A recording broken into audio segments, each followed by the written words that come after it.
Good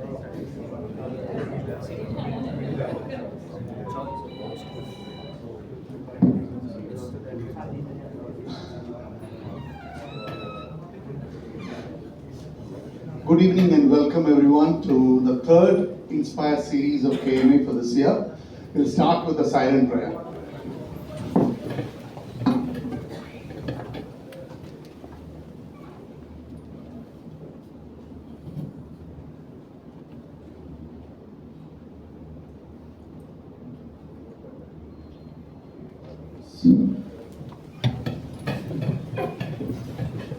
I request the Managing Committee member, Tom Joseph, for the welcome address. Good evening to you all. The Speaker, Dr. Mathew, dignitaries, past presidents of KMA, invited guests, members, students. Once again, good evening to you all.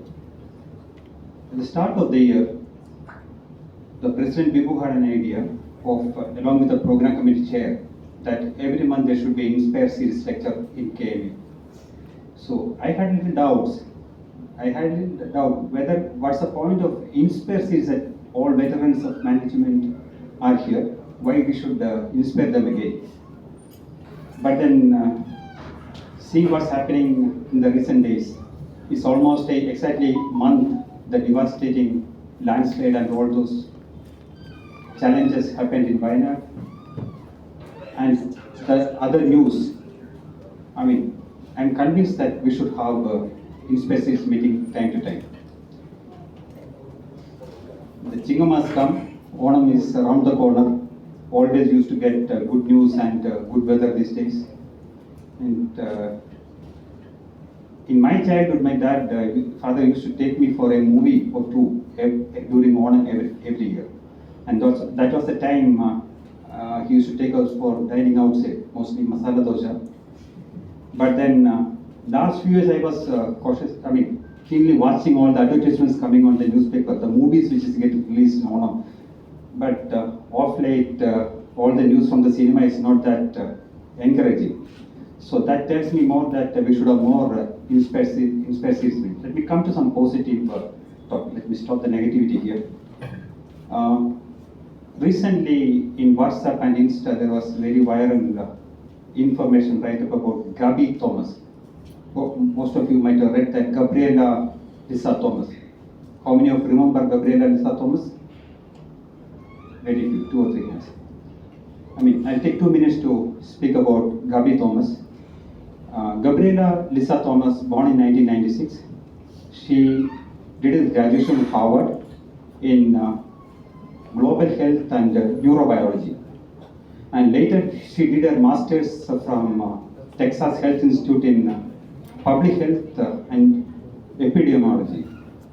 And while doing master's and also while doing graduation, she was volunteering herself in a public health care. That's while doing all those things, she was very hard on ground as an athlete also. And Gabi Thomas represented US of America in 2020, not exactly in 2020 Olympics in 2021 in Tokyo. And she was awarded a bronze in 200 meters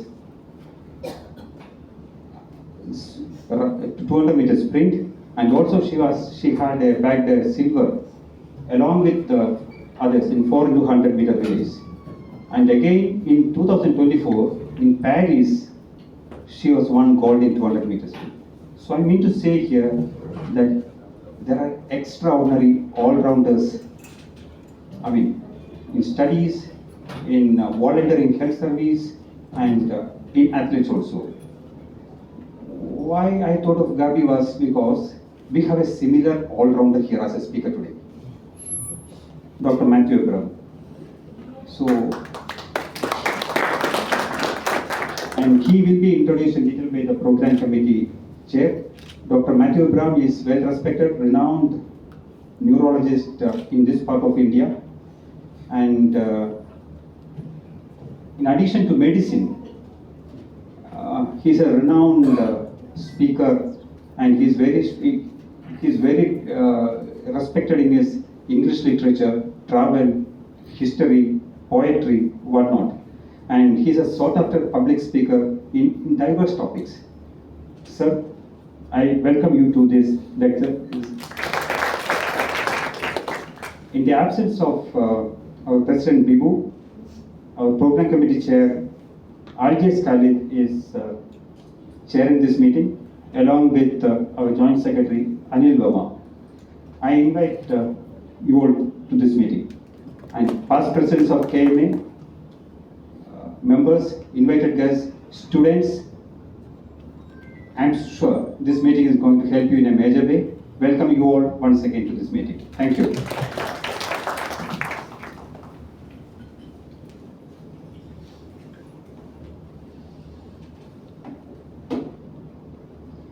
My colleagues in the Managing Committee, Joint Secretary Anil Verma, and my friend and Managing Committee member, Tom Joseph, today's invited speaker and another close family friend for decades, Dr. Mathew Abraham. Past presidents, I can see Shastri, I can see Vivek, I can see Nirmala, quite a good number, and then Managing Committee member Lekha is there, Secretary, Honorary Secretary Anil, Dr. Anil Joseph is there, and past Managing Committee member Mano Mohan, and several others I get. Srinivasan is also there. Yeah. KMA members, student chapter members, good evening to everyone. I am once again privileged to chair this session as both President Bibu Punuran and Senior Vice President Hari Kumar are not in town. Following protocol, it's a great honor for me to chair today's session of KMA Inspire series. It's even more special because our invited speaker, Dr. Mathew Abraham, is a dear friend whom I deeply admire, not only for his excellent clinical insight, but also for his exceptional communication and oratory skills. He approaches these with the same ease and expertise. He brings the diagnosing and caring for his patients in the hospital. Today's topic is about critical link between leadership and the art of communication, which is at utmost importance for any manager in a leadership role. Throughout history, all the greatest leaders have been master communicators, wielding the power of language to inspire, persuade, and transform. When we examine the legendary figures who have left an indelible mark on history, we find that their enduring legacies are inextricably linked to their exceptional communication abilities. From Martin Luther King Jr., whose rousing rhetoric, "I have a dream," ignited the civil rights movement in America, to Winston Churchill, whose wartime speeches galvanized the British people, and in more recent times, Steve Jobs of Apple, whose ability to unveil new products with a sense of theater and mystic captivated audience worldwide. Steve Jobs' masterful storytelling combined with palpable passion and enthusiasm allowed him not only to inform but also to inspire.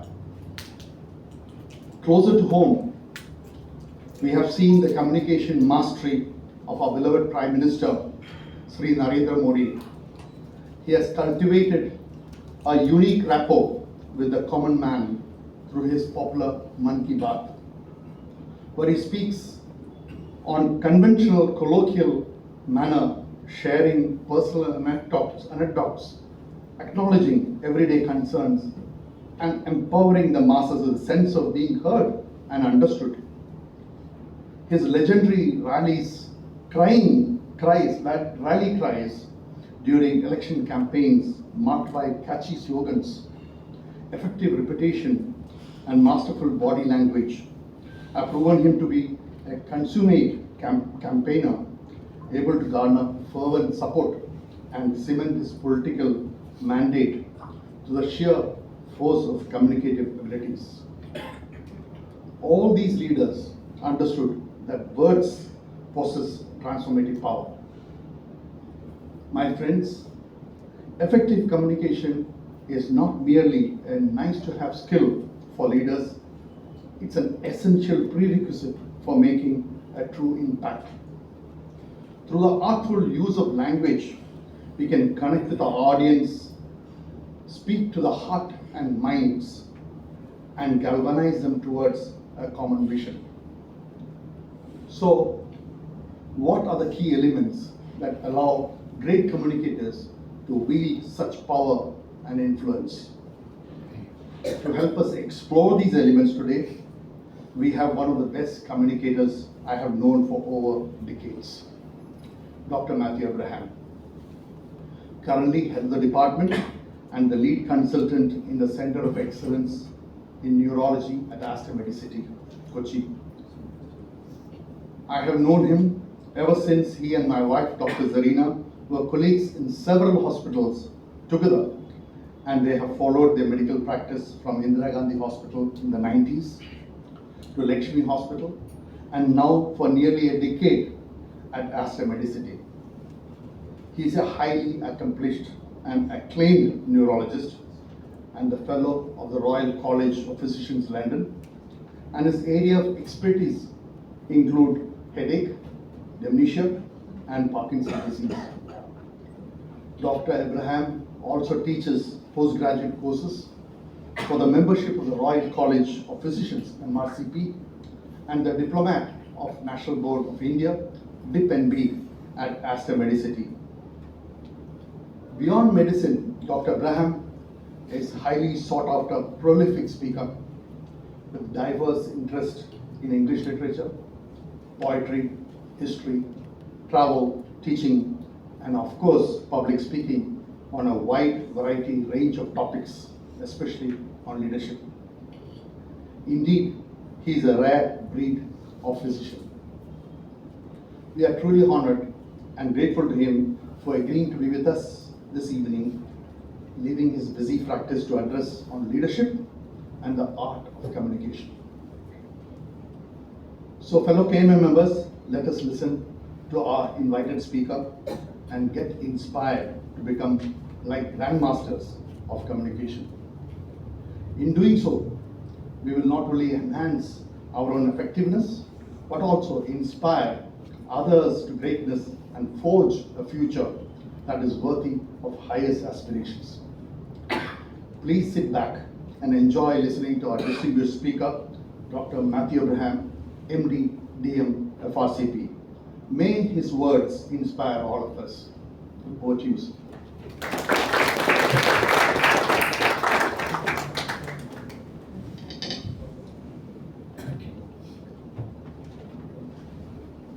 Good evening, everybody. I see that I have more friends in the audience than I had actually thought about, and it's a pleasure to be among you, both as friends and well-wishers. People I have known for the last 40 years that I have been here. Some of them here are by personal invitation, and they're going to be scrutinizing what I speak, because some of the stuff is in their domain more than my own. I also see a few friends who have probably listened to this talk before, and why they take the trouble of wanting to listen to it again. I suppose some of them do have masochistic tendencies, and that's not my fault. When Algiers is a close personal friend, Mr. Verma, Tom Jose, thank you for the invitation. Bibu himself once invited me about 3 years ago for this particular talk, and I was wondering why he wanted to listen to it again. Now that he's not there, I have a reprieve.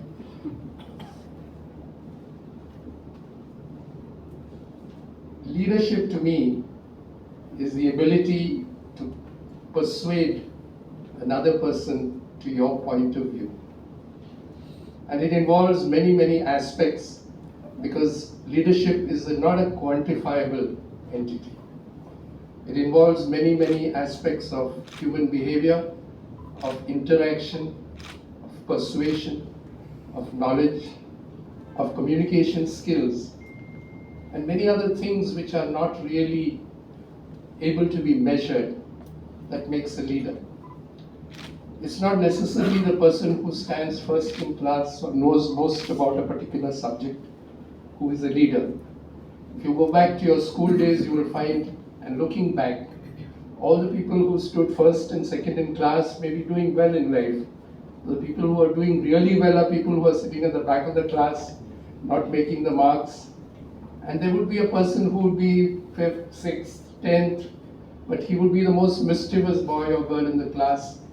He or she would be involved with all sorts of pranks, all sorts of fun, somewhere up there in studies, but also in play and in drama and in elocution and in multiple other facets which really make a person for what he is. And it is those people who have the perseverance and the stamina to last life who actually succeed, much more than the nerds as they are called. Because life is not a 100-meter sprint. It is a long distance marathon. And if you have the skills to be able to do it, you will do it much better than others. As a neurologist, I think about the brain as being a left brain and the right brain. The left brain is the dominant brain, and it is responsible for our speech, our language, our mathematics, our writing, everything that we do our exams for. But it is the right brain skills that are actually help you survive in life. The creativity, the leadership, the visuospatial skills which make a batsman for what he really is. Music, art, everything that really helps to enjoy life and actually survive all the travails that you're going to face are actually right brain skills. And unfortunately, no marks are given for those during school. And so people think that it is the left brain brothers who actually succeed. Contrarily, it is rest the opposite. And so leadership requires a lot of such skills, which, as I mentioned, are not quantified. It is very difficult to reach the top, but it is even more difficult to sustain and remain there at the top. Because you have any number of very bright people who want to occupy that place, they will be gunning for you, and unless you're very careful, and unless you're very, very good, it will not be easy to sustain and remain in that place. It even sometimes involves a degree of ruthlessness, where you have to see that you do not have a competitor. It can be done very, very ethically and very morally, but it has to be done decisively, because if you have a challenge to your leadership, unless you snuff it out, you will no longer be the leader. The classic example is what happened to Prime Minister Vajpayee and Mr. L.K. Advani. Mr. L.K. Advani made a premature move to say that Mr. Vajpayee had retired, giving the idea that he was ready for taking over Prime Ministership. They were great friends, but next day, Mr. Vajpayee came back with a riposte which said, "I'm neither tired nor retired." That finished off Mr. Advani's possibilities of ever becoming Prime Minister for good. So this is how ruthless you probably need to be at some stage to be able to sustain that level of leadership, which requires many things. I will go through the requirements in terms of communication, because this is one of the most important aspects of leadership. Because unless you have communication skills, you will not be able to transfer an idea and persuade another to your point of view. And we'll give examples as we go along of the great communicators and how they achieved, as Ajay said, what they really managed to do. Most important thing about any field is that you should be knowledgeable in it. If you're not knowledgeable in the field that you are in, then you will never ever become a leader. And you have to know enough about the subject to be able to be better than the next person who wants to take over. The most important thing also is to remember that it is not just knowledge in your own subject.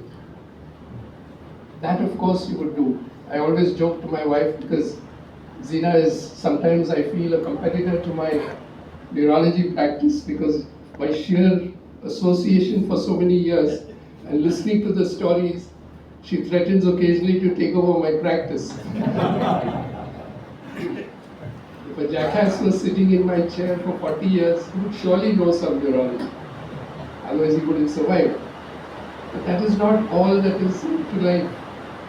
You need to know other things. And if you have the skill and the ability and the drive to acquire those lateral skills, lateral knowledge in other subjects which have got nothing to do with your own, it will enhance the way you are able to practice what you are primarily doing. And Lani Palkhiwala was probably the best example that I could think of in civilian life who did this. If you know about him, he came from a very middle class background. The family was into the palki business. They used to make rangolis for. It was a very, very low middle class family, but he was an extraordinarily brilliant boy, did very well in school, was preparing to join the Indian civil service and was going very, very hard about it. But his father said one day, I think you've got a very logical way of thinking and you would make a great lawyer. He wasn't really convinced, but because his father said so, he decided to change track and became a lawyer. He first joined the government law college as a lecturer, and people still say that you could make out who made the papers depending upon what was being asked, because this man would ask about everything, including law, of course. He went on to practice income tax law first. And after a couple of years, when he was in his 20s, he had joined a top income tax firm in Bombay. The owner of the firm was a top income tax advisor in the country.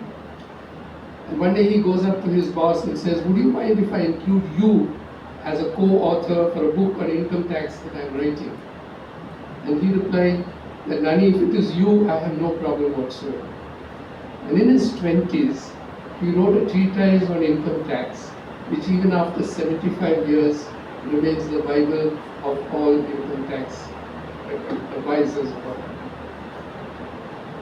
He started a very small group of people and addressing them. Because in those days, if you remember, many of you are not old enough for that, but when we were younger, all these budgets and things like that used to be the most useless exercise that you would ever see. 2 paise extra for cigarettes, 5 paise extra for salt. It did not make any sense whatsoever because there was no financial focus or direction. So Nani decided that it was worth his while to try to explain the intricacies of a budget to a small group of people who would be interested. And so he started this small group which met in a small hotel just behind Taj Mahal Hotel in Bombay, and he would explain what the budget was all about. Word went around about this man, and every year the number of people who were interested in listening to him just increased. And in the late 60s, they had to hire the Craven Stadium to accommodate more than 1 lakh of people who had wanted to come and listen to Nani talk about the budget. Even a politician cannot get that kind of place. Then he went on into constitutional law. And he just became the greatest lawyer India has ever produced, ever. And the things that we take for granted today as automatic rights, like the right to life, the right to property, the right to practice our religion, all the fundamental rights which are enshrined in our constitution that are guaranteed to us, you can thank this man for.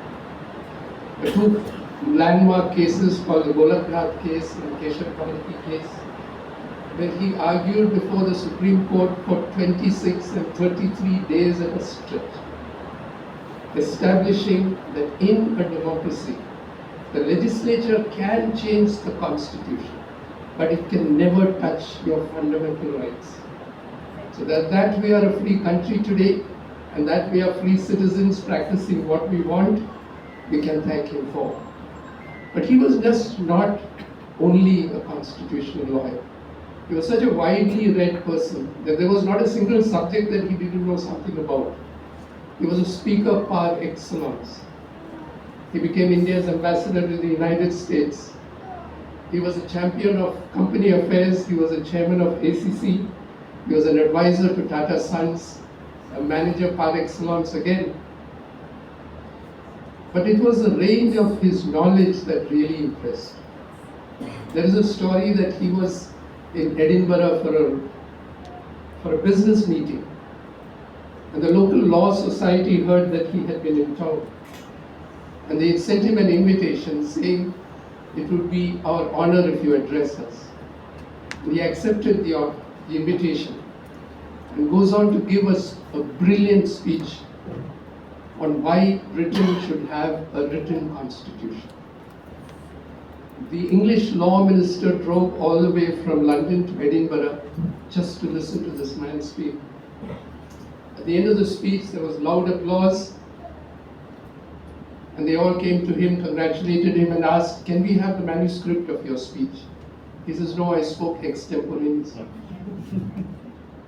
Later that evening, there was a meeting of the Scottish Literary Society, and one of the people in the group knew that he was interested in literature, so they invited him, "Why don't you come along?" And he said, "Sure." And he sat in the audience, and just before the speech began, the program began, he turned to his neighbor and said, "What is the topic of today's discussion?" It is about the obscure Scottish writer, philosopher, Thomas Carlyle. "Can I say a few words?" And he was given the stage and went on to speak brilliantly about this man, his writing, his style. And people were so awed by the fact, how could an Indian constitutional lawyer know so much about an obscure Scottish writer? That was the length and breadth of his scholarship. So this was the sort of person he was. And there were many other aspects or facets of his personality which make him endeared to all people who knew him.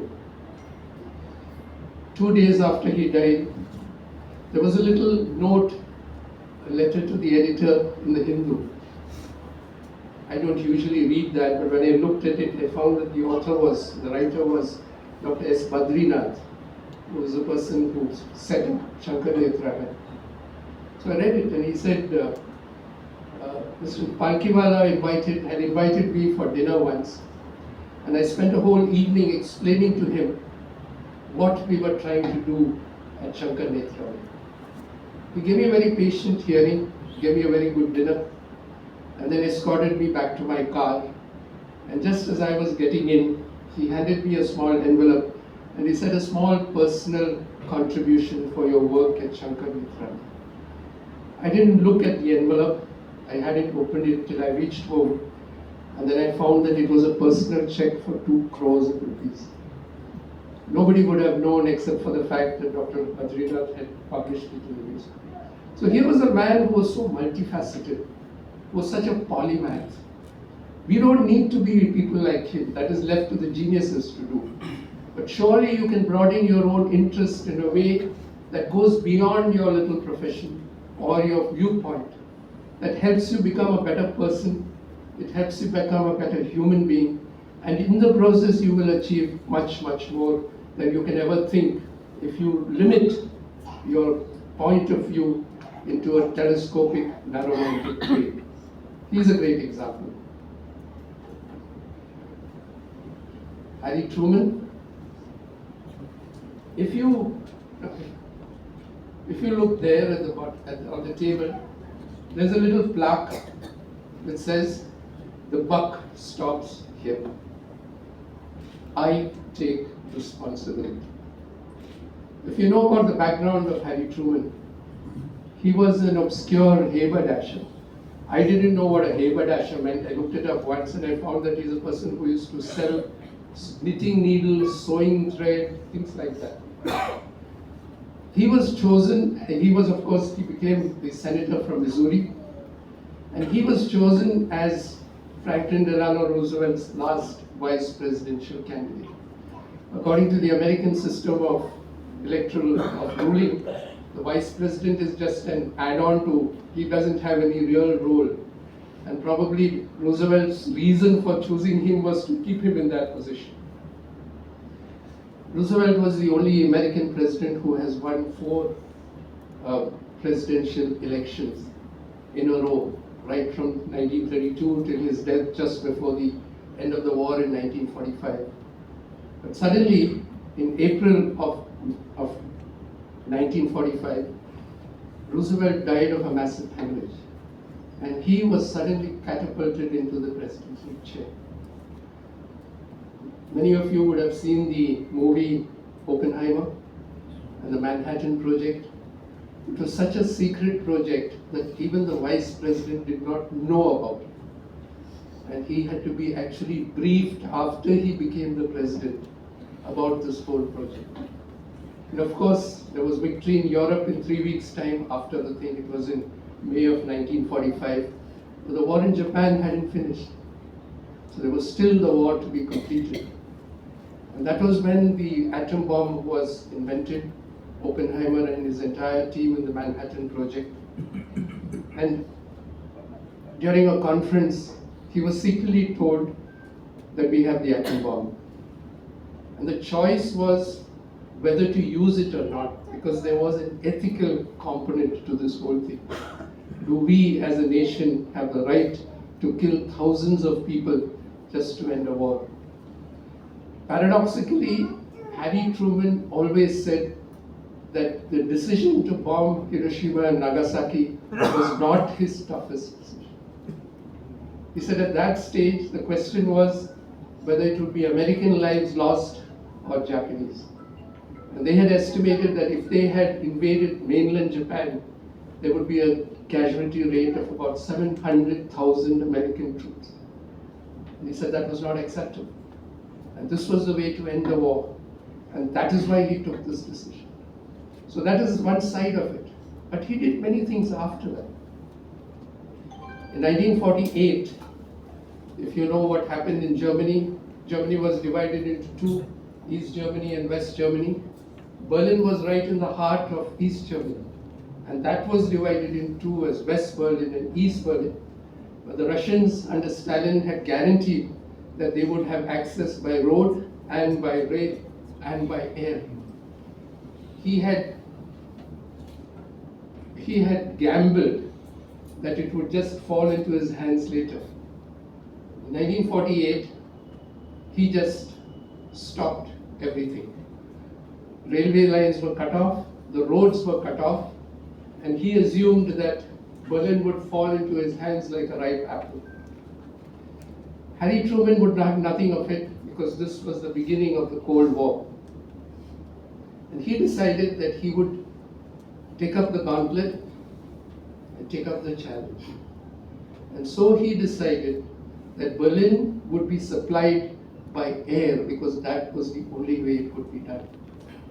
They needed something like 8,000 tons of material every day just for the Berliners to survive. It went on for months, and that is when the word airlift has come into the English vocabulary. They supplied it by air. They built a new airfield in 90 days. General Winter was the greatest ally of the Russians ever in many, many battles, but they saw it through Winter. There was a very brilliant general who actually coordinated this whole effort, General Lucius Clay, and they pulled it off till Stalin had to finally give up. It was literally an eyeball-to-eyeball confrontation, and to his great consternation, Stalin blinked first. So the blockade was lifted, and it was triumphed as the first great victory that the West had in the Cold War. But he did many other things also. He converted the United States Army into a group force where the Negroes were given equal rights. They used to fight as separate units before that. It was done a decade before Martin Luther King did it in the Civil Rights Movement. And then came the the rebuilding of Europe. Because the problem was, as Winston Churchill said, an iron curtain had fallen across the entire continent of Europe, where the whole continent was divided into an eastern and a western thing. But because of the terrible losses in the war, Western Europe was going to go communist very soon unless somebody did something about it.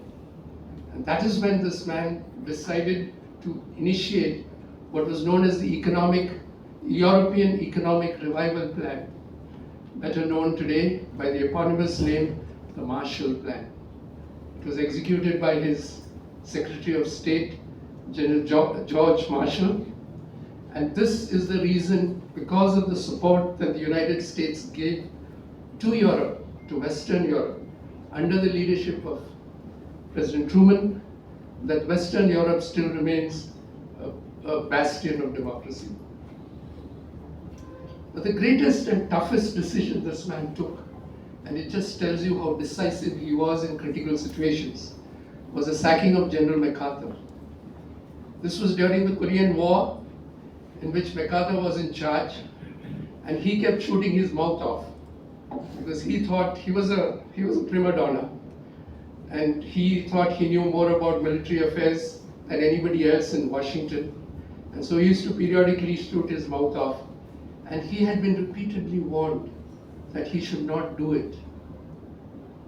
The problem was that when those of you who are interested in this, you know, the North Koreans were just giving the South Koreans a licking, and they were just falling backwards.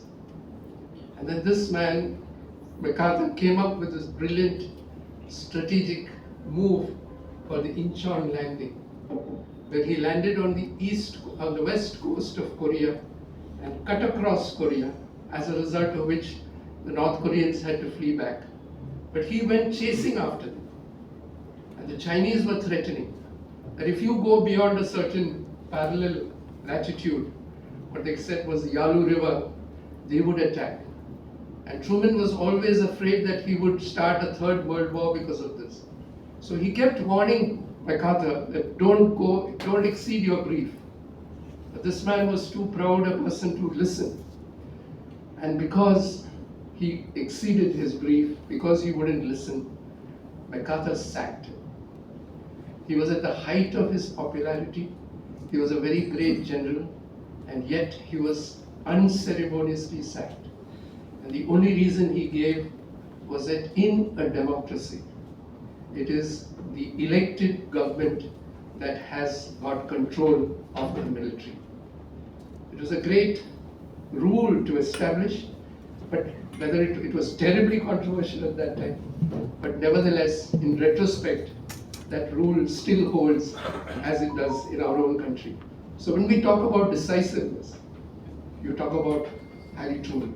To me, if you look back about the post-war presidents, he was probably the man who achieved the most in terms of social and other change within the military, and the decisiveness with which he brought about these decisions is still something that we look up to.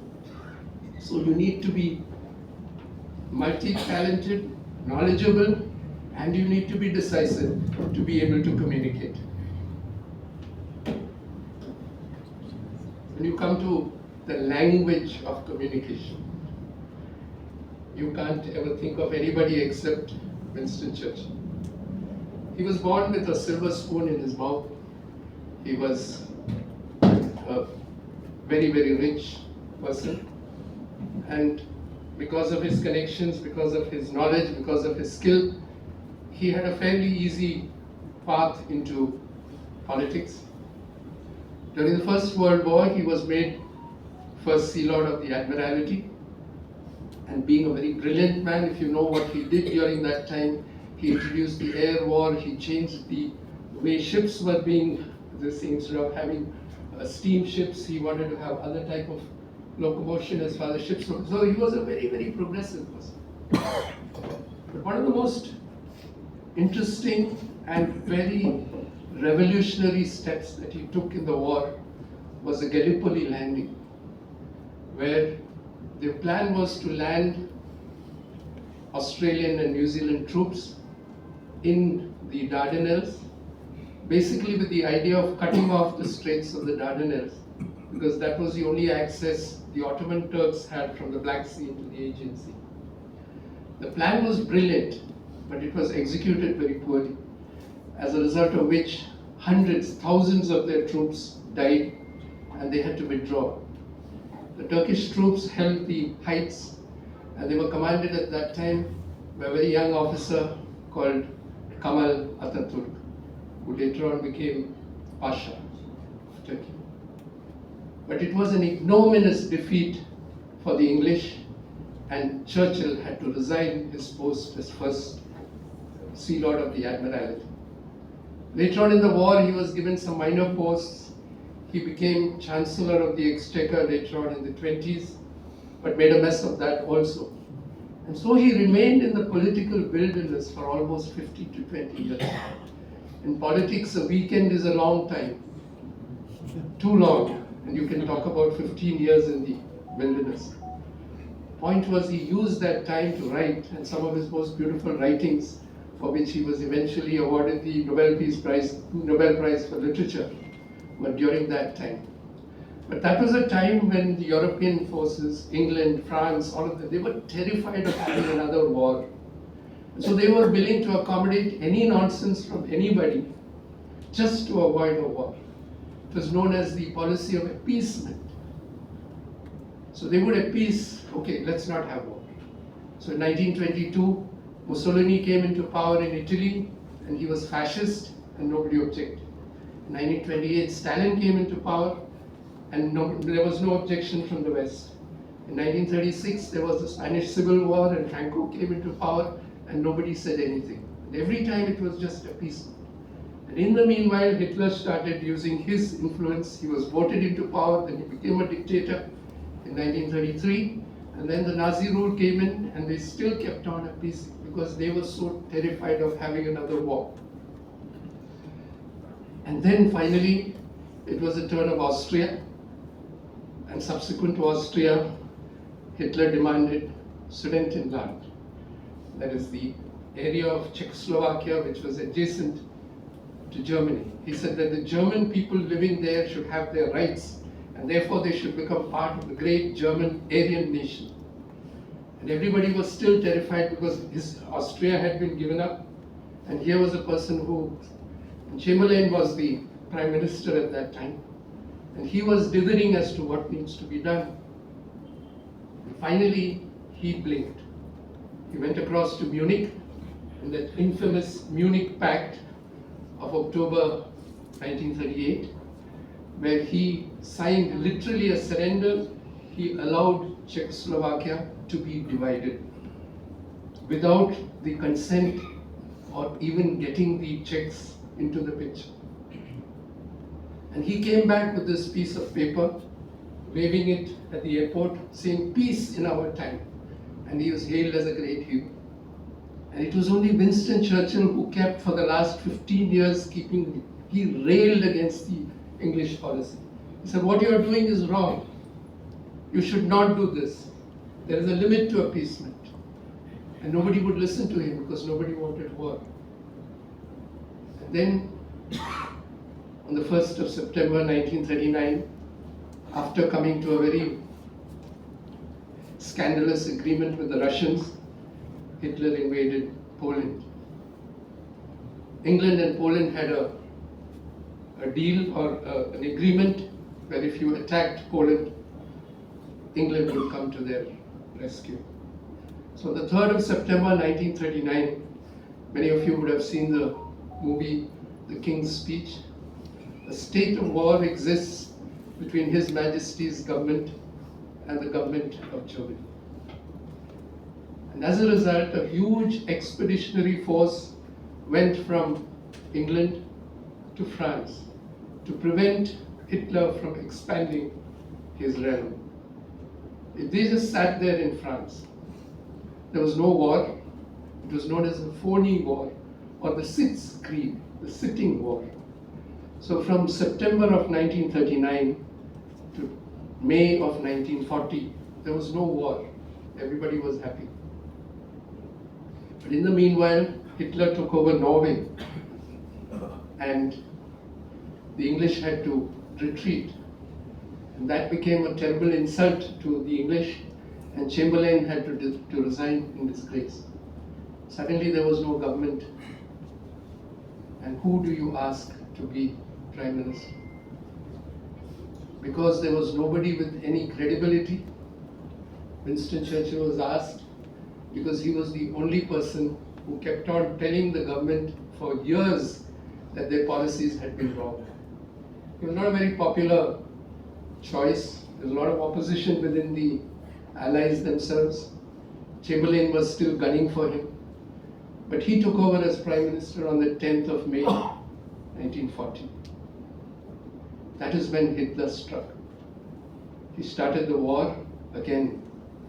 And it was like it was the old First World War plan, what was known as the Schlieffen plan, where they would attack in the north, try to go for the Belgian ports.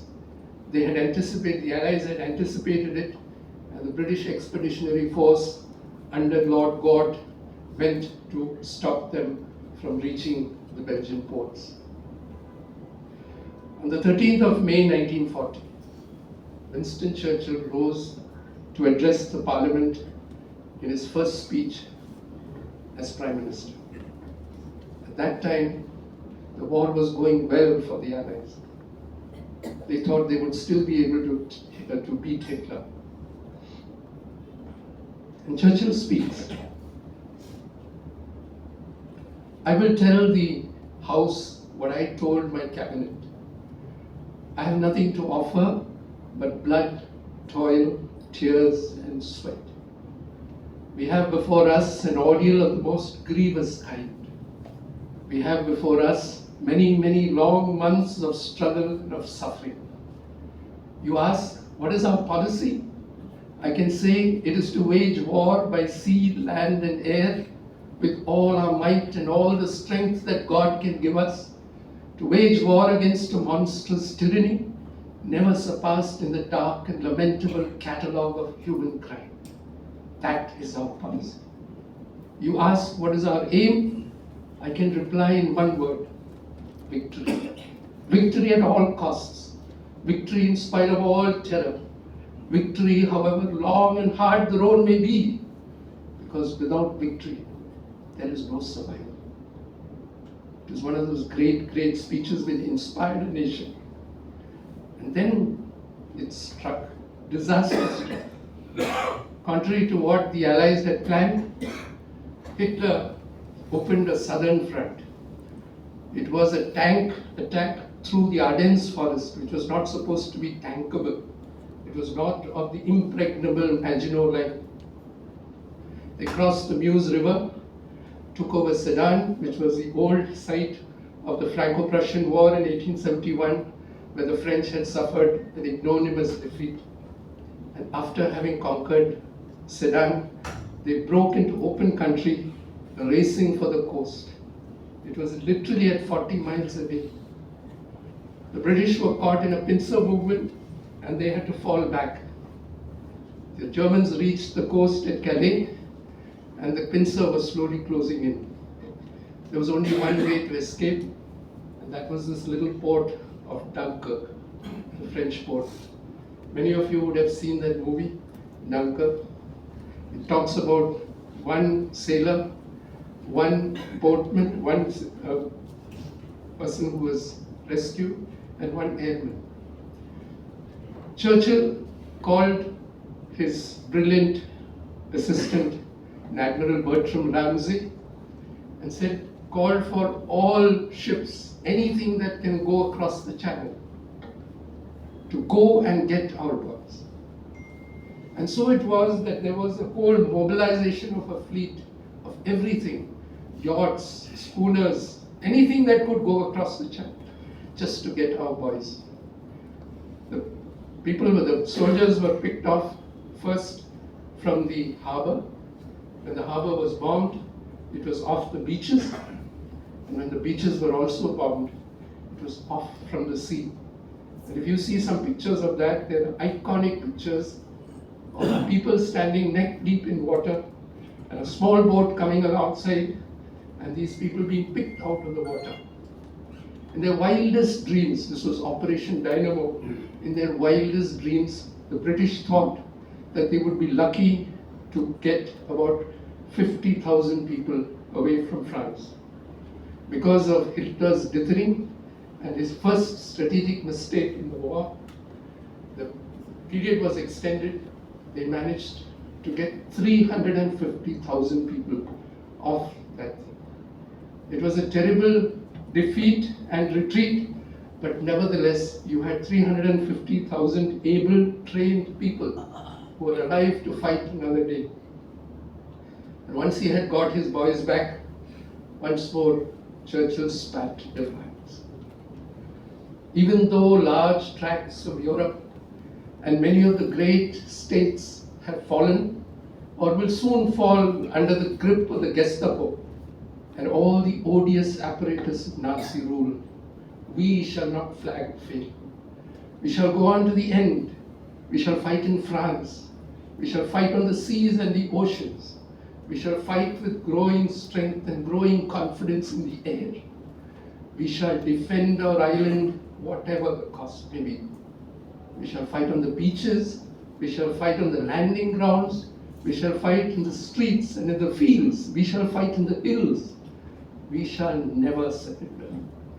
And even if, which I do not for a moment believe, this island or a large part of it was subjugated and starving, then our empire beyond the seas, armed and protected by the British fleet, would carry on the struggle until in God's good time, the new world, with all its power and might, steps forth to the rescue and liberation of the old.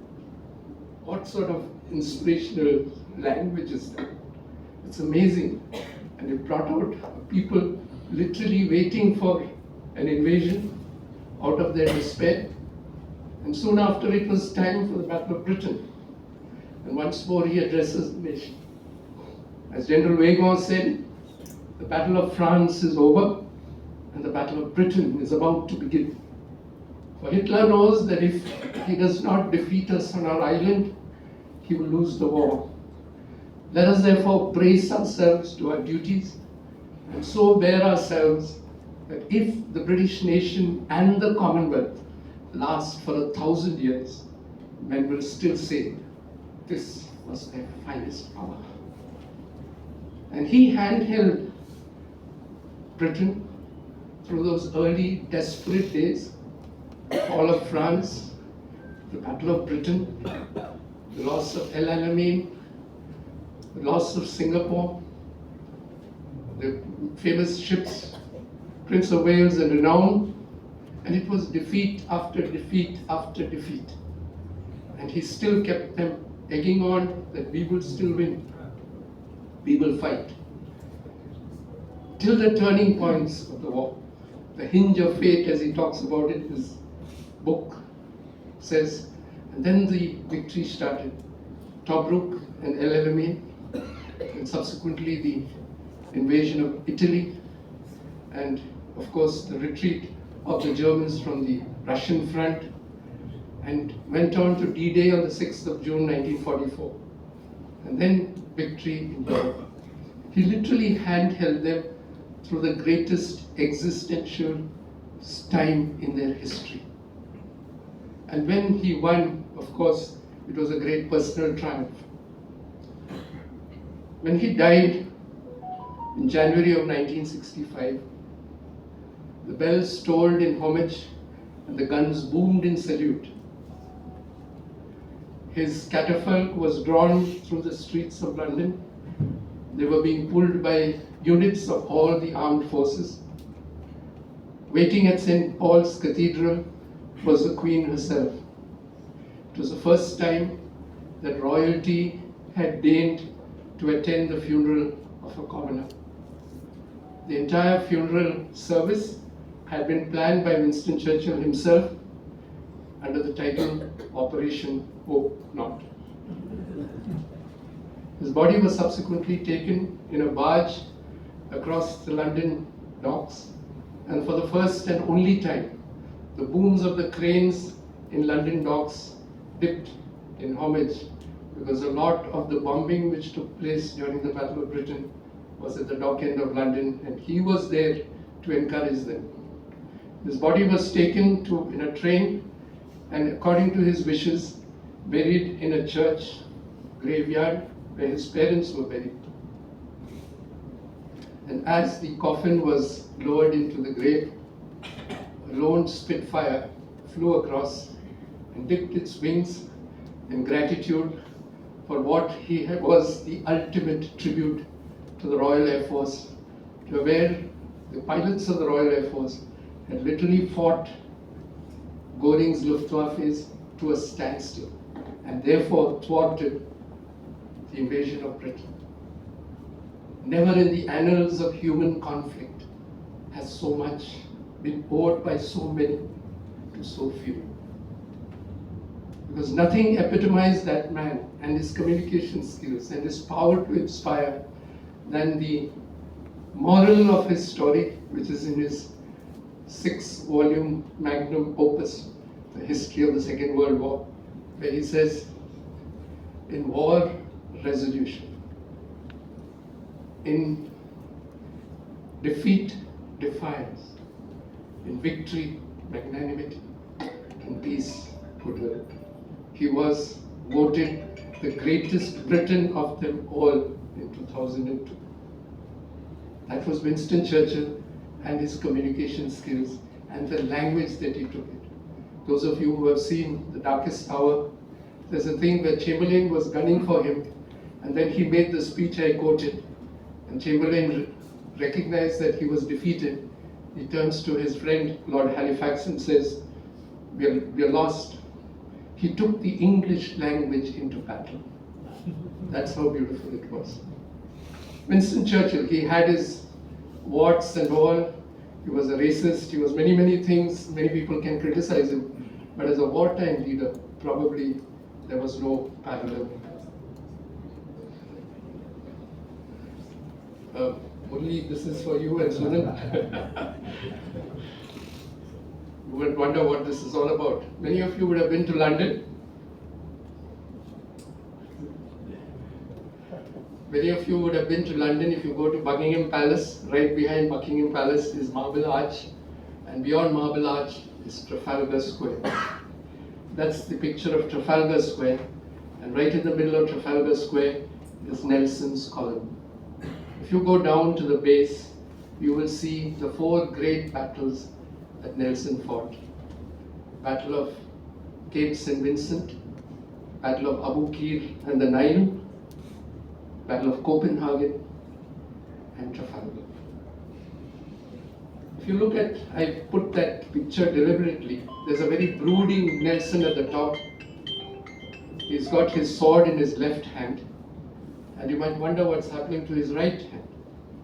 There's no arm in his right hand, because he had lost his arm. He was also blind in the right eye. And it was only in the British Navy that you could get a person with those sort of problems still become admiral. There's a tale behind the blindness. It was in the Battle of Copenhagen, where he was second in command and he was leading a ship into battle.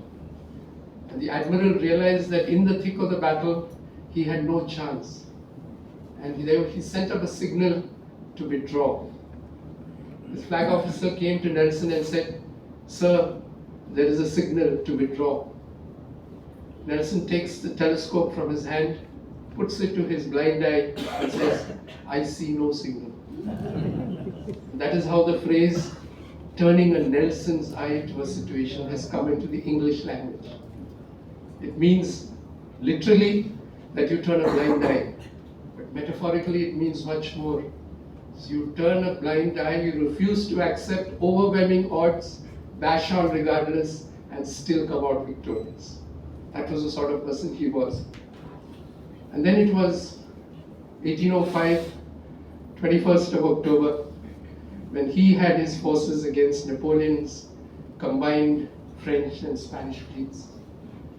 The survival as a nation depended on what he would do, because the invasion of England had never taken place except in 1 or 2 occasions. It had been done by the Romans before Christ. It was done in 1066 by William the Conqueror. The Spanish Armada almost got there but did not, and this was the next instance. And he sailed out with his fleet and sighted the Spanish fleet and the French fleet off the Bay of Cadiz, off the Spanish coast, Trafalgar Bay. His strategy was brilliant. They were sail ships at that time, you must remember. And when the enemy came in sight, he organized his fleet into two rows, with Admiral Collingwood on the left port, and he was at the back, just behind. So he organized his fleet into two sailing rows, sailing at right angles to the French fleet. And he cut the fleet into three and caught the fleet in the crossfire and managed to win. But what happened was the fact that he used to always walk up and about on the deck, and he would wear all his epaulets of his rank, although he had been advised not to.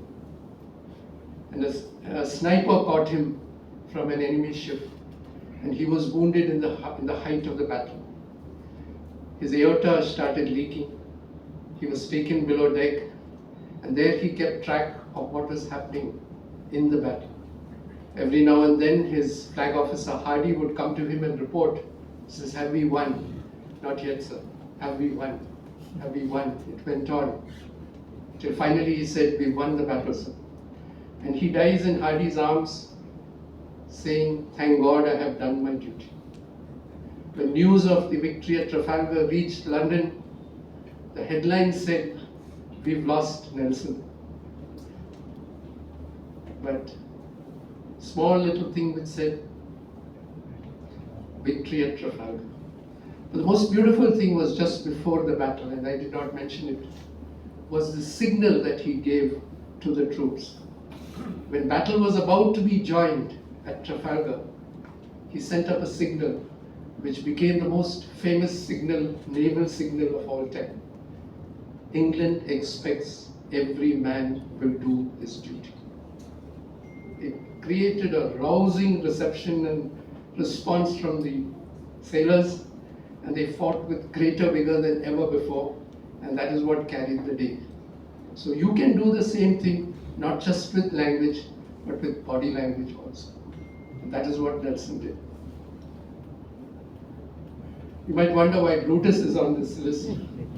Brutus is not particularly a great hero in Roman history. In fact, he's a villain. Et tu Brutus, you all know about Shakespeare. People wonder why he said et tu Brutus. It is rumored that Brutus was actually Caesar's son, because Brutus's mother, Servilia, was Caesar's mistress. And when it came where he had also taken part in the murder, he says, "Et tu Brutus," then dies Caesar and he falls. It was on the 15th of March, 44 BC, the Ides of March. But after that happened, Rome broke out into civil war, where the two factions were there. You had the conspirators, who were Brutus and Cassius, and those people who were loyal to Caesar, Mark Antony and Caesar's grandnephew Octavian. And they met 2 years later, 42 BC, in the first battle of Philippi. And the troops were being ranged against each other, and the troops were just coming in. And Brutus suddenly realized that he was in a position of advantage. He turns to his older conspirator, older brother Cassius, and says, "Now is the time to strike," because Mark Antony's troops were still coming in. "Don't wait, seize the moment." It's one of the most quoted lines from Shakespeare. "There comes a tide in the affairs of men, which taken at the flood leads on to fortune. Omitted, all the voyage of their lives is in shadows and in miseries. Upon such a full sea are we now afloat, and we must take the current when it serves, or lose our ventures." Cassius refused to accept that advice. He waited for the enemy troops to be reinforced. He lost the first battle of Philippi, and he died at his own hand with the sword that he used to kill Caesar. A few days later, they met in the second battle of Philippi. Once more, Brutus lost, and there he committed suicide. So losing a moment, an opportunity, is something that needs to be done. You take another example, and this is from Roman history. This is written by Thomas Babington Macaulay, Lord Macaulay, Lays of Ancient Rome. Describes a particular event in Roman history where the Etruscans were advancing into Rome, and only a bridge across the river Tiber prevented them from getting in and ransacking Rome. They needed volunteers to just hold the bridge till it could be destroyed so that the Etruscans couldn't come in. Being a suicide mission, nobody was willing. Suddenly a man stepped forward. Then out spake brave Horatius, captain of the gate, to every man upon this earth, death cometh soon or late. And how can man die better than facing fearful odds for the ashes of his fathers and the temples of his gods? He held the bridge with 3 people till the bridge was destroyed, lived to tell the tale, and because he chose his moment, he's still hailed as a hero 2000 years later. With crying and with laughter, still is the story told, how brave Horatius held the bridge in the stirring days of old. So seize your moment. That is a great aspect of leadership and communication. Because there are a few things which never come back and which cannot be retrieved. The past moment, the spoken word, the released arrow, and the lost opportunity. So seizing the moment is a prime thing which you have to do in leadership, and that is an art of communication. I just mentioned something about Prime Minister Modi and his communication skills, but he was not the first one. It was Delano Roosevelt. He took over the presidentship at the height of the Depression in 1929 when the stock market crashed. They went into almost 15 years of economic depression, and that was when he became president in 1932. And he had to rally the American people, and he took to radio to do this. They were known as fireside chats, and some of the most famous quotations of Roosevelt are from there. There is nothing to fear but fear itself. So when we talk about Prime Minister Modi and the way he uses it, it's a skill which you need to use the media. Another example is what happened during the 1960s when President Kennedy and Nixon were heading off for the presidential election. TV had just come in and color TV had become more and more popular. More people were having color TVs at home. And here was a slightly old, dowdy looking man arguing or debating with a person who's young, handsome, charismatic, but Catholic. And he went on to win by a very small margin, but it is said that it was predominantly because of the way he carried himself off during these debates. So using the media to enhance your communication skills is a very important part of leadership. The common touch. It's one of the greatest qualities that you can have. And nothing epitomizes it than General Manekshaw. If you see he is wearing a beret, that is a Gurkha's beret. And he used to be more proud of being Colonel Commandant of the Gurkha Brigade than even when he was Chief of the Armed Forces. At the time of the Cariappa Memorial Lecture, he was given the honor of addressing it first. And he said, when a man on the battlefield says that he is not afraid to die, he is either a liar or a Gurkha. That is the tribute that he paid to them. And because, during the 1971 war, it was not that the Pakistani forces fought badly. They were out-generaled by the brilliance of this team. General Manekshaw, Jagat Singh Arora, Jagjit Singh Arora, General Jacob, but even more so, General Sagat Singh. He was the real brain behind all the moves that they made towards Dhaka. And in 13 days, they managed to enter Dhaka. 93,000 Pakistani prisoners were taken, and they were in various prisoner of camps in India. And one day, Manekshaw goes to visit one of these prisoner of war camps. The moment he gets out of his car, he's surrounded by armed soldiers. He says, "Who are you?" He says, "Sir, we are your security guard, commandos." He says, "I don't need security in my own country." Dismissed. And he walks into this camp of sullen Pakistani prisoners. They could have really lynched him. And he asks about their health, about their families. An officer says that, "I do not have a Quran, can I get one?" Next day there is a personally autographed copy of the Quran sent to this person. He goes to the places where they are standing in queue for food.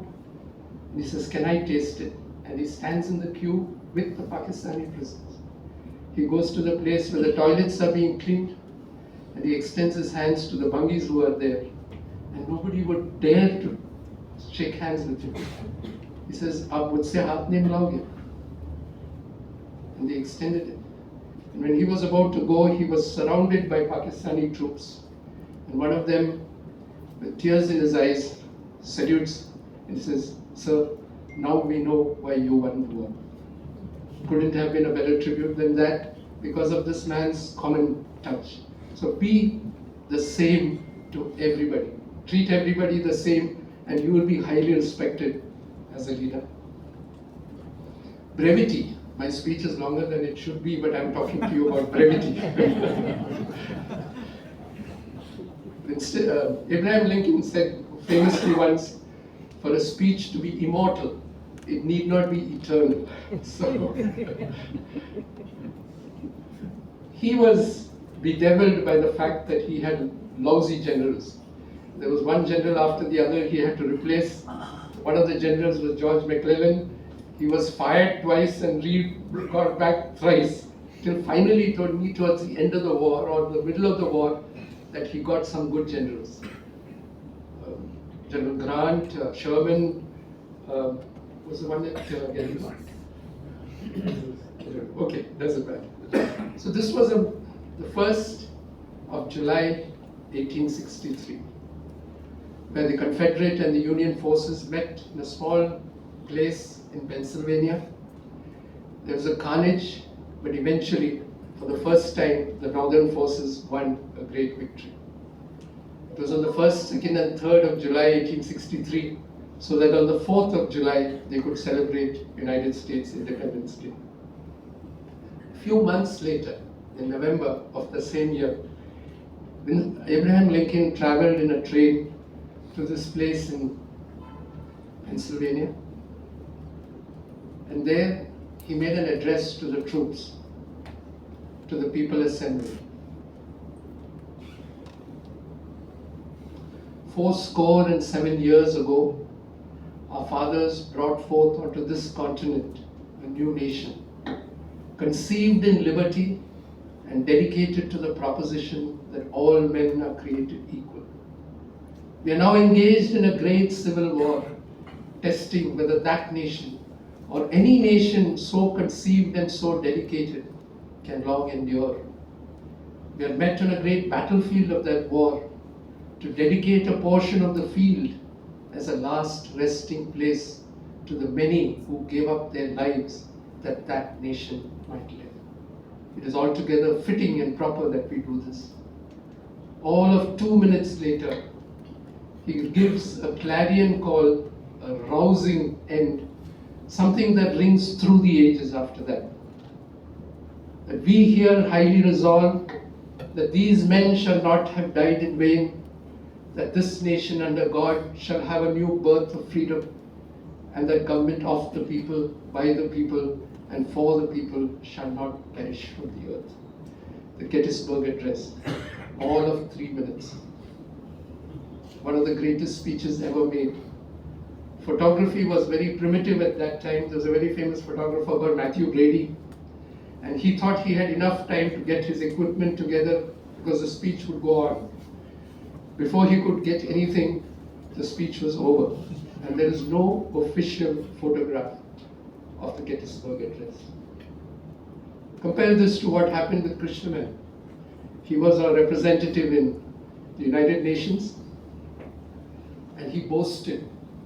He was a very vain and proud man. Proud of his English, proud of many things, sarcastic about other people, and not particularly popular with anybody there. And he boasted that he had argued the case for Kashmir for 13 hours at a stretch. When J.B. Kripalani heard about it in Parliament, he said, "No wonder we lost Kashmir." So it need not be extremely long. It has to have a punch, and there is a take-home message, and you can be as effective as a communicator as anybody else. I don't need to tell you about J.R.D. Tata, the greatest manager that we have had. But what made this man so different was the fact that he was a trained pilot. He built up institutions which still remain icons of what they need to be. But his greatest accomplishment was the fact that he chose people under him who were better than him. So every Tata group was headed by people who were better than him. And he acknowledged that. There was Rusi Modi in Tata Steel, there was Sumant Mulgaonkar in Tata Motors, there was Nani Palkhiwala in ACC, Tobacco Wala in Voltas, who had Zexis Desai, all of them, each one was a giant in his own right. And when it was time for him to step down, they were fighting among themselves for the position. And he had to sack a couple of them to prevent the fight from getting out of hand. And then he goes and chooses Ratan Tata. Those of you who know what Ratan Tata was trained as, he's a trained architect. His experience in management is in a small company of Tata's called Nelco, which used to make radios, and that was making a loss. And he was, accused of all sorts of things, nepotism, that he was a Tata, that was why he was. But you can imagine what that man saw in his success. And look where Ratan took Tatas. So the ability to see something which is very special in another person, the ability and the confidence to be able to appoint people under you who are even better than you, because you have the confidence to be able to handle it regardless. That is a great sign of leadership. Satish Dhawan, of course, was the man behind ISRO. Many people think it was Vikram Sarabhai. Vikram Sarabhai was the visionary. This was the man who put the nuts and bolts into place. Abdul Kalam speaks about a time when he was put in charge of the SV-3 project. After years of work, they tried to send up the rocket and it failed. Satish Dhawan took the press conference saying, yes, we failed. Kalam was sleeping, catching up with all the hours that he had been awake. After 3 days, Kalam says that we went for a walk on the beach. And Dhawan said, okay, we made a mistake. Now find out where that mistake is. And let's not it happen again. A year later, they successfully launched SLV-3. And this time when it was a success, Dhawan insisted that it is Kalam who takes the press conference. He was a man who was willing, big enough to be able to take the flak when there was a failure, and yet broad-minded and big-hearted enough to be able to give credit to a subordinate when there was success. That is leadership. A sense of 5 minutes more? I think you can go on and on. No, it shouldn't be eternal. A sense of humor. If you can have a sense of humor, it is something that is a great, great asset. And there are two ways that you can do this. It can be repartee, which is very razor sharp, or it can be a gentle humor, like Chrysostom. I don't know how many of you have met him, but he was one of those great human beings. His cousin was my neighbor, so he used to keep dropping in very often. I was introduced to him for the first time, and then he said, Doctor and Neurologist, practice തീരെ കുറവായിരിക്കുമല്ലോ. First time meeting, what he was getting at. ഈ തലച്ചോറുള്ളവര് തീരെ കുറവല്ലേ? It's disarming humor, and you fall in love with the person. My mother-in-law was not well at that time, and there was nothing that was not wrong with him. He had high blood pressure, diabetes, hemiplegia, heart disease, cancer, you name it. And he tottered to her with his stick, and then sat with her and asked her about her health. How are you? Are you going to the doctor? See the hospital? Are you taking medicines? Yes, immediately. ഉറക്കം വരാറുണ്ടോ? ഉറക്കം വരാൻ വലിയ പ്രയാസം. അതിനെന്നാ problem? പള്ളിയിലോട്ട് വന്നാൽ മതി, നല്ല ഉറക്കം വരും.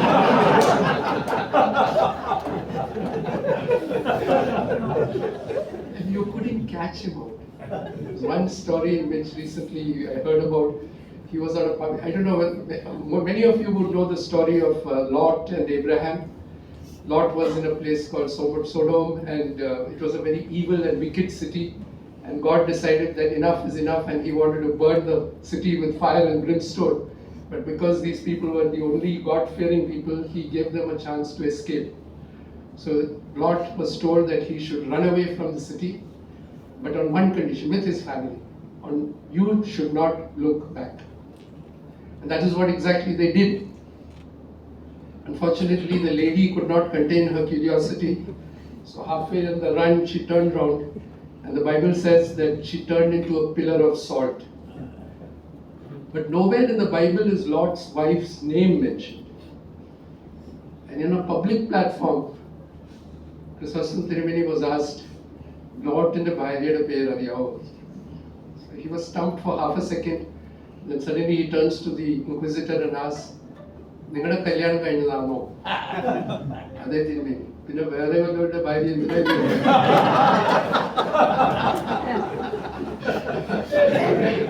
It's such a beautiful way of saying, I don't know the answer.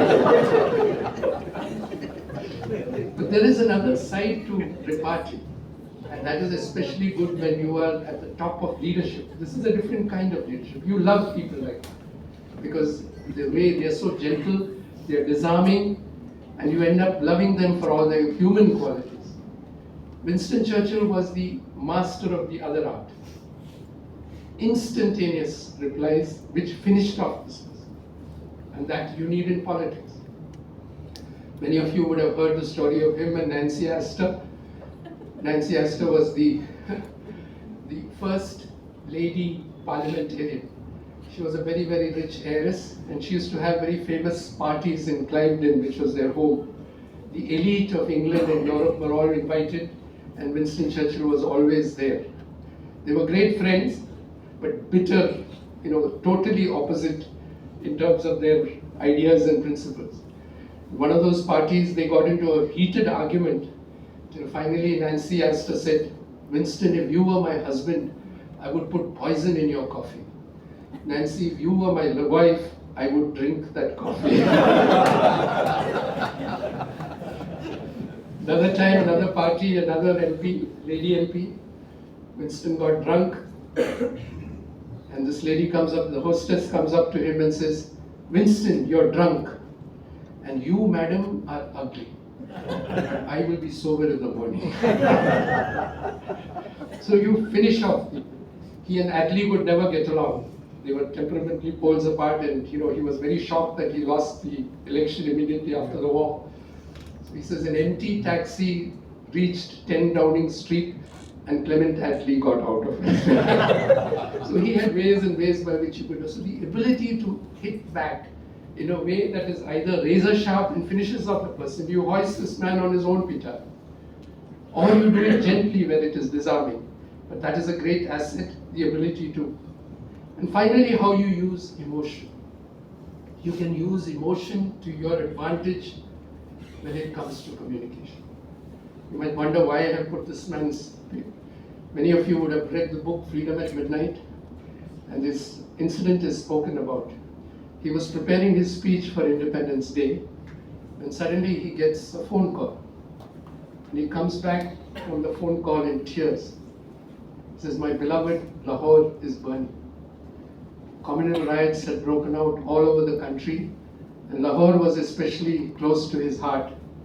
And suddenly he was terrified that a lighted taper that they had put to a communal tinderbox could not be contained in its conflagration. And so he was so totally upset that he could not finish the speech that he was preparing. And it was in that emotional state of mind that he stands to address the Parliament. Long years ago, we made a tryst with destiny, and now the time comes when we shall redeem our pledge, not wholly or in full measure, but very substantially. At the stroke of the midnight hour, when the world sleeps, India awakes to life and freedom.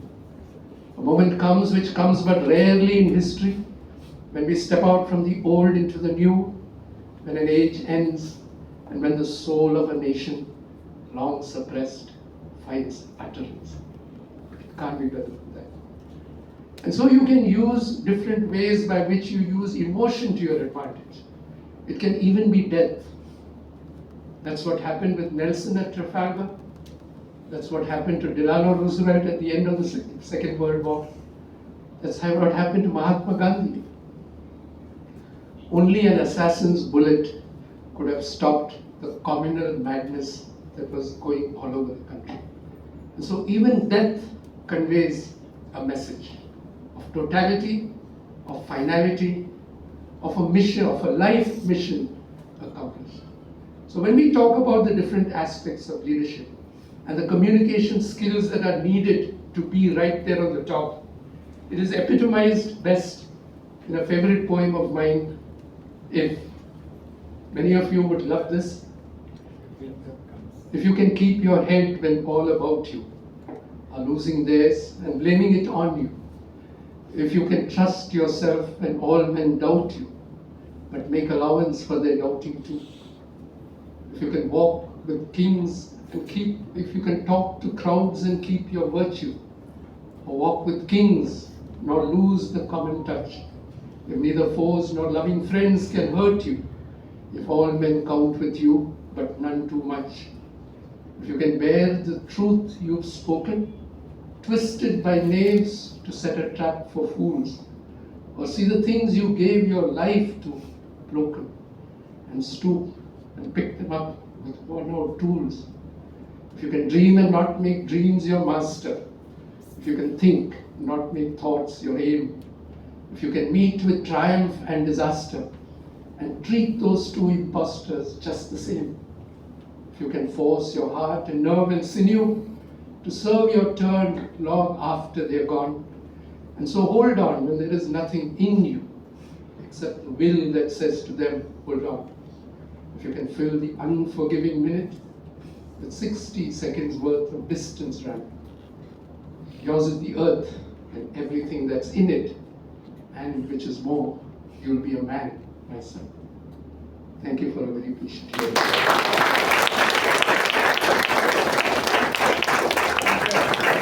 It's a loud applause, a standing applause.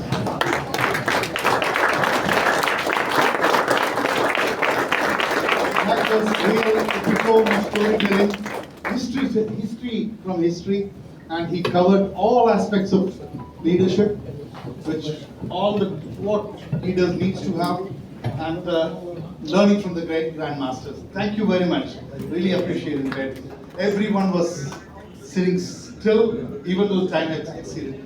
Sorry about We have. Do we have time for?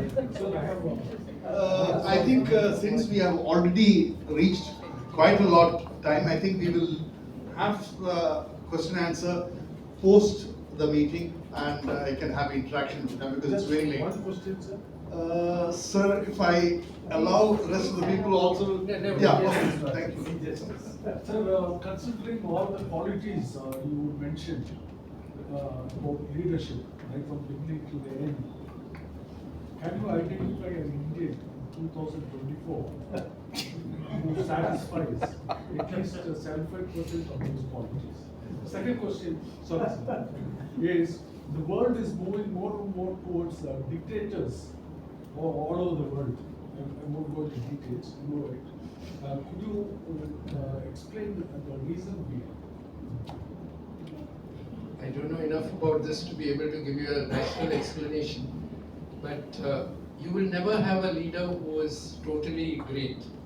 We talked about Winston Churchill, he's a hero of mine, but if you listen to Shashi Tharoor's talk at Oxford, you'll understand that there was another side to him.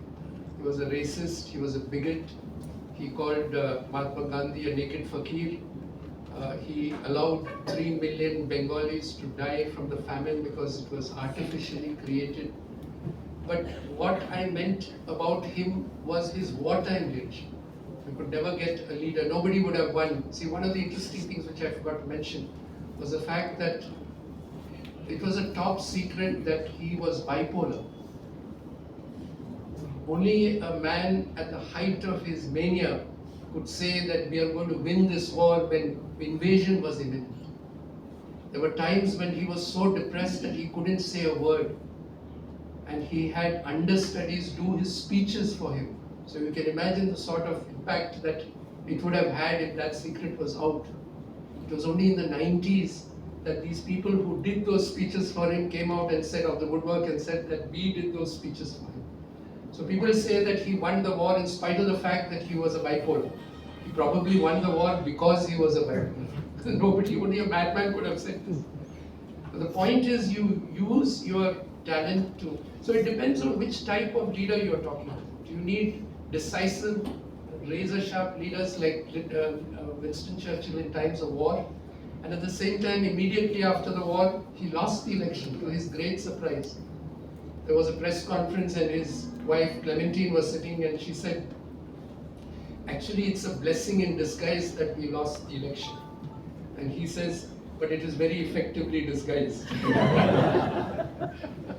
So he never knew what hit him, because he never thought that he would lose the election after such a great victory. But then the British people recognized him as a great wartime leader, but not such a great leader in peace. And subsequently he became the Prime Minister again, and he was not such a great success. So we need different types of leaders in different types. So you take Indira Gandhi during the 71 war. I talked about timing. If you go through how she made her decisions, the timing was impeccable.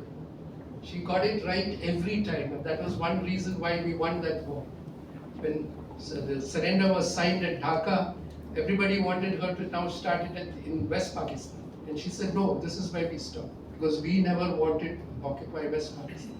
And because she stopped, it was still a very, very comprehensive victory. So the point is how you manage these things. Nehru, in his time, people criticize what Nehru did. But today, what we are as a nation, the fact that we are a free country, that we are democratic, we owe to that man. He could have become a dictator at any time. He's the one who built up all the institutions that are now producing the geniuses that we have today. He laid the foundations of a free country. And if you ask me what is our greatest achievement as a country in the last 75 years, it is that I think that we survived as a democracy. How many countries who got independence at the same time have still remained? So you would have, why did Hitler take over? There was a time when the situation was so desperate that the German people, we were taught by German teachers, priests, they used to talk about it. There was a time in the 1920s where you needed the mark, the Deutsche Mark was so worthless that you needed a wheelbarrow of notes for a cup of tea. They used to use the notes to burn, to make fires. It is in that desperate economic situation that here was a man who came up promising them that he would lead them on to victory. So you would have a people in that desperate state of mind. He made many mistakes, and in retrospect you can call him whatever you want. He was, twisted, he was this, he was so many other things. But at that time, for the German, he was a leader. So I don't really know how you would be able to make out why this is or what that is. It's times, different things. I hope that answers your question, because I don't know the answer.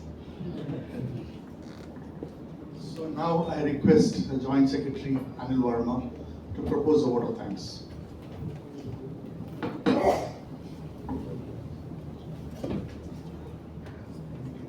Good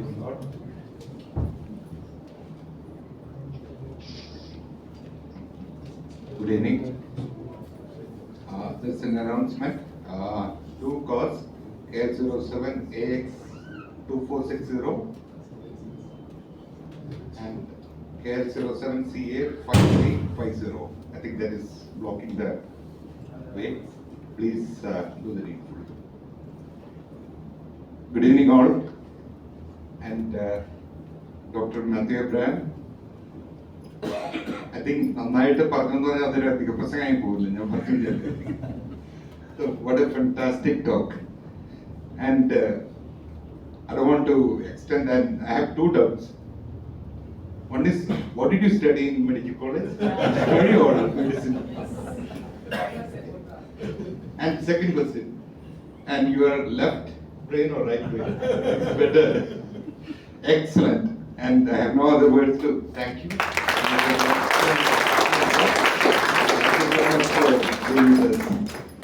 And as a token of our appreciation, we have a moment of to I request Vice President Agius to proceed. Nirmala. Yeah, please, Vice President Nirmala to hand over that.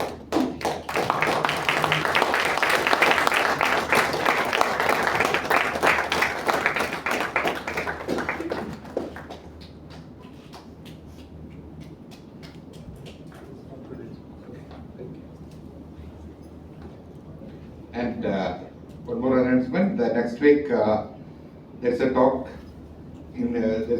by our own past President Joseph Philip. He'll be talking about revamped Indian criminal law and its implications. I think that it will also be very interesting. Please join in good numbers. And I thank all the past presidents, all the MC members, and all the guests and the student members for being with us. Thank you so much. Kindly rise for the national anthem.